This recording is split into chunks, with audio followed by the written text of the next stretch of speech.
Imagine this. You are standing at the precipice of a vast, echoing canyon, the wind whipping past your face, threatening to pull you into the abyss. Below, swirling mists conceal the bottom, a metaphor for the unknowable future, the chaotic forces that seem to govern your existence. You've spent years, perhaps decades, clinging desperately to the jagged rock face of control, believing that if you just hold on tighter, if you just care more intensely, if you just strive with every fiber of your being, you can dictate the course of your life, manifest your desires, and ultimately conquer the canyon. You believe that your fierce grip on outcomes, your obsessive need to manage every variable, is the only thing preventing you from plummeting into ruin. This belief, so deeply ingrained, feels like an unshakable truth, a fundamental law of the universe. But what if this very grip, this relentless caring, this ceaseless striving, is precisely what is paralyzing you? What if the constant effort to control, to manipulate, to force life into submission is the invisible chain binding you to a cycle of anxiety, disappointment, and exhaustion? Look closely at the lives around you and perhaps within your own experience. Haven't you witnessed moments, or perhaps entire agonizing periods, where the more you desired something, the more it eluded you? The more you chased recognition, the more invisible you became. The more you demanded loyalty, the more betrayal you encountered. The more you clung to a particular outcome, the more spectacularly it imploded. This isn't just bad luck. It's a chillingly consistent pattern, a cruel cosmic joke played on those who care too much. Consider the desperate lover, pouring every ounce of their soul into a relationship, only to push their partner away with the sheer force of their need. Or the aspiring artist, so consumed by the desire for critical acclaim that their art becomes stiff, calculated, losing the very spark that once made it authentic. Think of the entrepreneur, micromanaging every detail, terrified of failure, inadvertently suffocating innovation and trust within their team. In each instance, the very intensity of their caring became a repellent, a barrier, an anchor dragging them down rather than a sail propelling them forward. It's a paradox that haunts the ambitious, the empathetic, the well-intentioned. The harder you try, the more elusive success becomes. The more you yearn for acceptance, the more you feel rejected. The more you crave peace, the more inner turmoil you experience. This isn't an argument for apathy, nor a call to nihilism. It's an urgent provocation, a whispered heresy against the gospel of relentless effort and emotional investment that society so zealously preaches. What if the path to true mastery, to profound influence, to genuine peace and effortless achievement lies not in caring more, but in caring less? What if Machiavelli, in his cold, calculating wisdom, stumbled upon a profound psychological truth that transcends mere political maneuvering? A truth that suggests liberation, power, and genuine efficacy emerge precisely when you loosen your grip, when you detach from outcomes, when you allow the chips to fall where they may. This isn't about indifference. It's about strategic disengagement, a radical recalibration of your emotional economy. It's about understanding that sometimes the greatest strength lies in a carefully cultivated detachment. Are you brave enough to contemplate such a subversive idea, to question the very foundations of your striving, to consider that the true architects of their own destiny are not those who care the most, but those who understand the precise alchemical moment when caring becomes a liability? What if, contrary to everything you've been taught, the secret to having everything fall into place is to stop caring whether it does or not? This isn't just a philosophy. It's a potential key to unlocking a different dimension of reality, where effort gives way to flow and struggle is replaced by an unnerving yet potent serenity.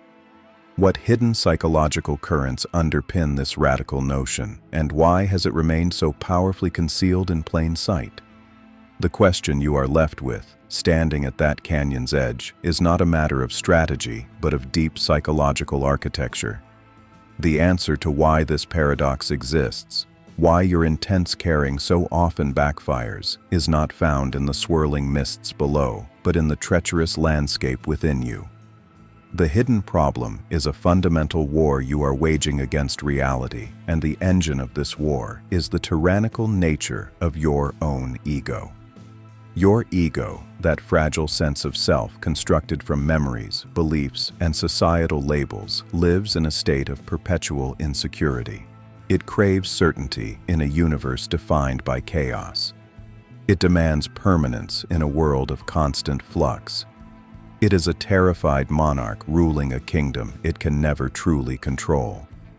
This incessant, gnawing desire for control is what the philosopher Arthur Schopenhauer identified as the will, a blind, irrational, and insatiable force that courses through all of existence. The will is not your personal desire. Rather, your personal desires are merely a pinprick, a localized manifestation of this relentless cosmic striving. It is the hunger that is never satisfied, the thirst that is never quenched. When you care with such desperate intensity, you are not acting out of love or passion. You are acting as a slave to the will. You are trying to bend the vast, indifferent machinery of the universe to serve your ego's fleeting needs. The universe, however, does not respond to demands. It responds to alignment. By fighting against its current, by insisting that things must go your way, you create immense friction, a psychic turbulence that repels the very outcomes you seek. Your desperate caring is a signal of resistance, not a beacon of attraction.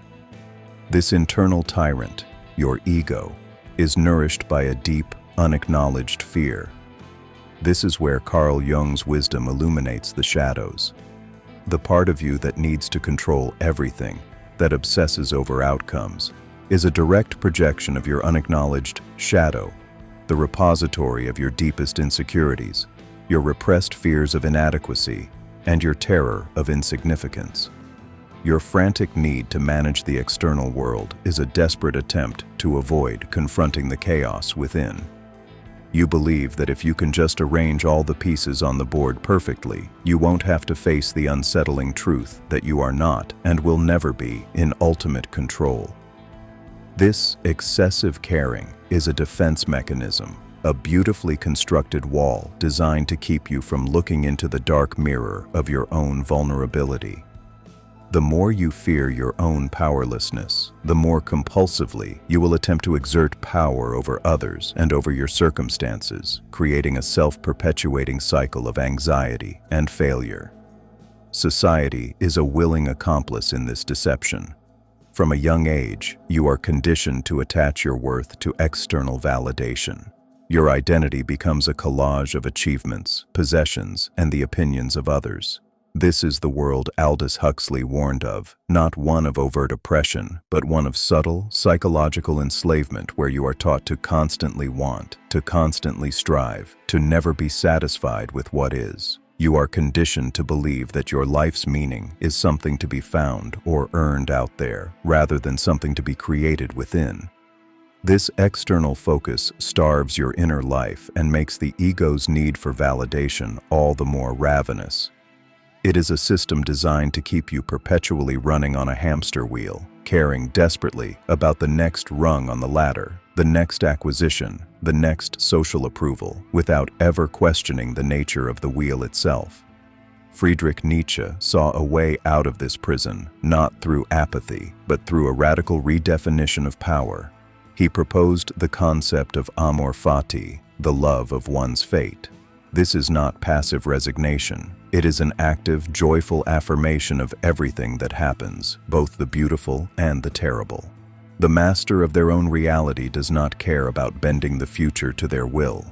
Instead, they find their power in willing that which is. They embrace the struggle, the pain, the uncertainty as essential parts of their becoming.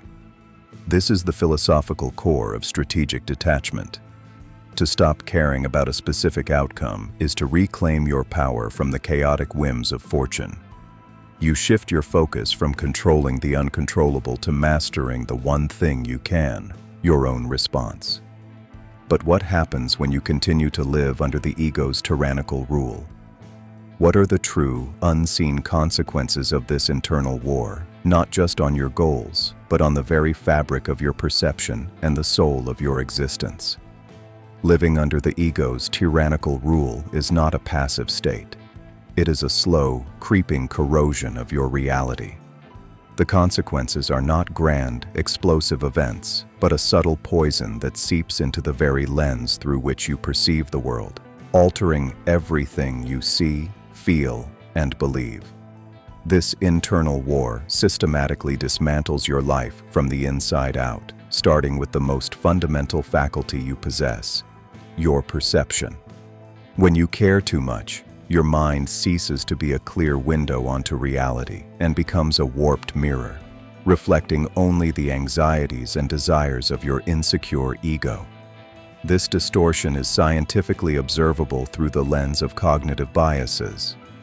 When you are desperate for a particular outcome, for a person to love you, for a business to succeed, you fall prey to a powerful confirmation bias. Your brain, in an effort to protect your ego from the pain of disappointment, begins to filter reality for you. It magnifies any shred of evidence that supports your desired narrative and ruthlessly discards anything that contradicts it. You see a flicker of warmth in a cold partner's eyes and call it love. You latch onto one positive sales figure while ignoring a sea of red ink. You are no longer navigating the real world, but a self-created fantasy, a house of cards that is bound to collapse, leaving you bewildered and betrayed not by the world, but by your own mind. Simultaneously, the fear of failure, the dark twin of obsessive desire, activates a profound negativity bias. Your mind becomes a hyper-vigilant sentinel, scanning the horizon not for opportunities, but for threats. Every new relationship is a potential heartbreak. Every challenge, a probable failure. This isn't prudence. It's a cognitive prison that shrinks your world, paralyzing you with a constant, low-grade dread that drains the color and vitality from your existence. The neurological consequences are just as devastating. Your brain does not distinguish between a real physical threat and an imagined psychological one. The constant state of high-stakes caring, worrying about what might happen, replaying past failures, simulating future confrontations, places your nervous system in a perpetual state of fight or flight. This floods your body with stress hormones like cortisol, which over time becomes a slow-acting acid, degrading your physical health, impairing memory, and creating a dense cognitive fog. You suffer from decision fatigue, as the sheer mental energy required to micromanage your life depletes your finite cognitive resources. You find yourself unable to make simple choices, procrastinating on important tasks, and reacting with disproportionate emotion to minor setbacks. You are burning your engine out, not in the pursuit of greatness, but in the service of anxiety. This is the great unseen drain, the silent exhaustion of a mind at war with itself, a war in which the only casualty is you. Perhaps the most tragic consequence, however, is the death of your authentic self. In your relentless pursuit of a specific outcome, you cease to be a person and become a project manager of your own life. Your actions, words, and even your emotions are no longer genuine expressions of who you are, but calculated tools to manipulate your environment. You say what you think will please the boss, not what you believe. You shape your personality to be what you think a potential partner desires, not who you authentically are. You become a ghost haunting your own life, a collection of carefully curated behaviors designed to elicit a response. This hollowing out of the self leads to the decay of your most vital navigational tool, your intuition. That quiet, inner knowing, that gut feeling that guides you through life's complexities, is drowned out by the loud, frantic voice of your ego.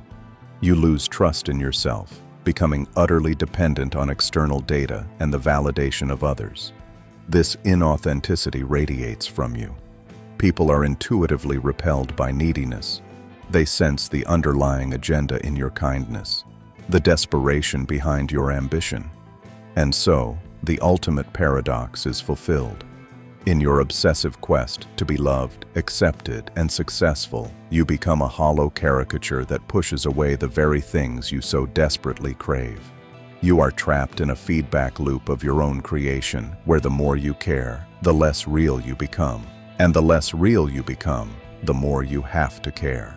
The prison is complete, its walls built from your own perception, its chains forged by your own neurology, and its lock sealed by the loss of your own soul. How, then, does one even begin to plan an escape from a prison you cannot see? The escape from a prison you cannot see does not begin with a map or a key. It begins with a rebellion. It is a declaration of war, not against the world, but against the inner tyrant that has held you captive. The first act of this rebellion is a radical, terrifying, and utterly liberating shift in perspective. You must stop trying to win the war and instead realize you are the battlefield. The path to reclaiming power does not lie in strengthening your grip, but in letting go so completely that you become untouchable. This is the great Machiavellian pivot, a move from emotional servitude to strategic indifference. It is the discovery that true control is a paradox, found only in the surrender of your need to control outcomes. Your first revolutionary act is to march directly into the heart of your fear. The anxiety that fuels your obsessive caring is fed by the unknown, by the monstrous what-ifs that lurk in the shadows of the future. So, you will drag them into the light. You will practice what the ancient Stoics called premeditatio malorum, the premeditation of evils. You will sit in silence and vividly, unflinchingly, imagine your worst fears coming to pass. Imagine the business failing, the relationship ending, the rejection you so desperately fear. Do not just glance at it. Live in it for a moment. Feel the sting, the embarrassment, the sorrow. And then ask yourself a simple, powerful question. And then what? You would grieve. You would stumble. And then you would get up. You would breathe. You would survive. By confronting the apocalypse and realizing you can walk through its ashes, you rob it of its power. The fear of the outcome is almost always a greater torment than the outcome itself. Once you are no longer afraid to lose the game, you are finally free to play it with boldness, creativity, and a calm, unnerving focus. Next, you must fundamentally redefine the meaning of victory. You've been conditioned to believe that victory lies at the end of the road, the trophy, the promotion, the validation. This external focus makes you a perpetual slave to circumstance. The rebellion requires you to withdraw your sense of self-worth from the unpredictable world of results and anchor it in the one thing you have absolute dominion over: your own actions. You must fall in love with the process, not the prize. Like the Zen archer who finds perfection not in the arrow hitting the target, but in the flawless execution of his form, the posture, the breath, the release, you will find your victory in the integrity of your effort. You will write because you honor the craft of writing, not for the bestseller list. You will lead with courage and vision because that is your standard of character, regardless of the quarter's profits. When the process becomes the reward, you become invincible. You cannot fail because your victory is measured in your engagement, your discipline, your authenticity. The world can deny you a trophy, but it can never deny you the honor of having fought well. Finally, you must weaponize your attention.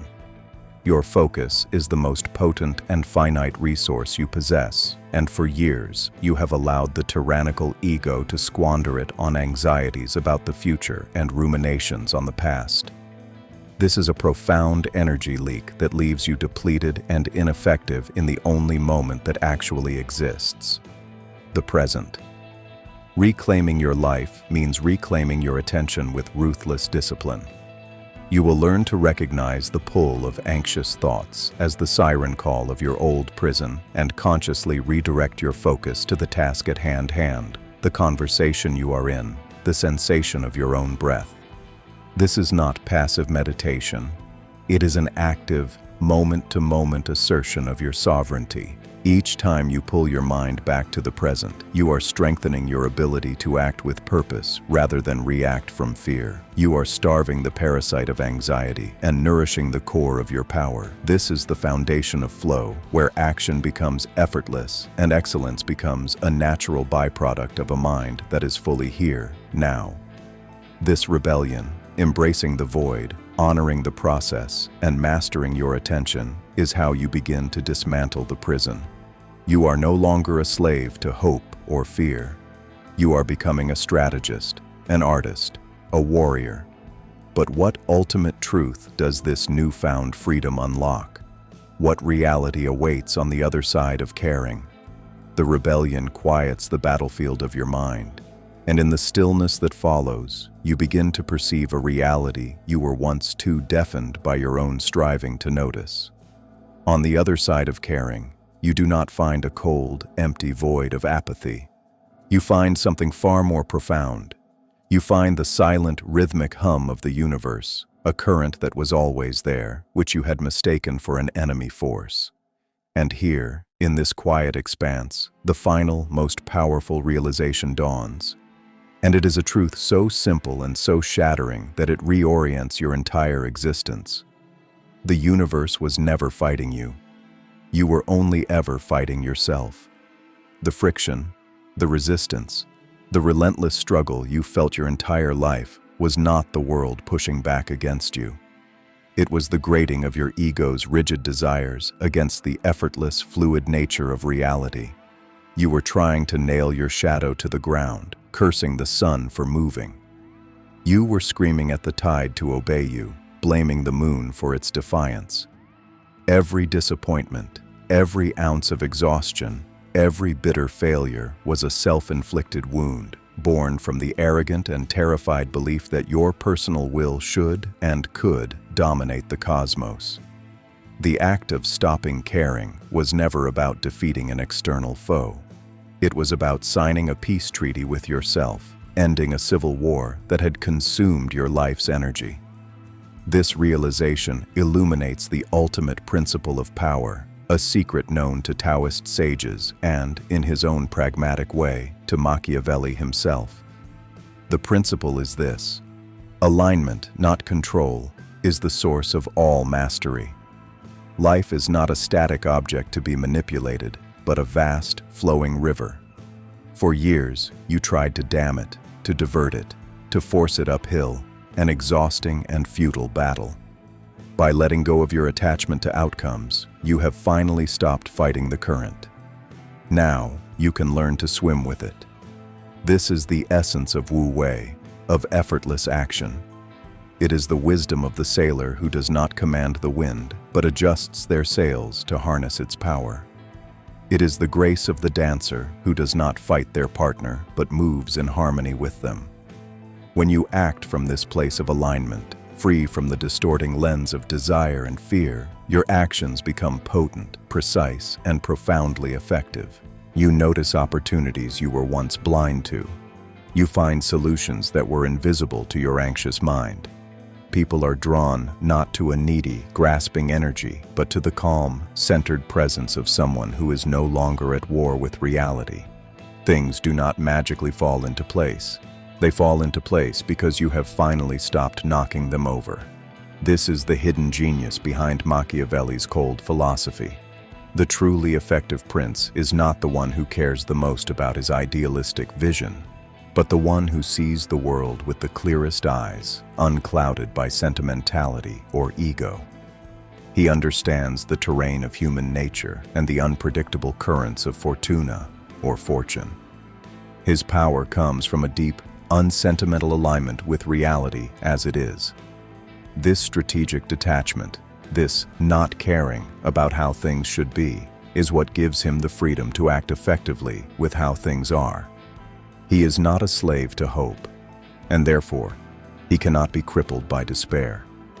Imagine yourself now, back at the edge of that same canyon. The wind still blows, and the mists still swirl in the abyss below. But you are no longer clinging to the rock face.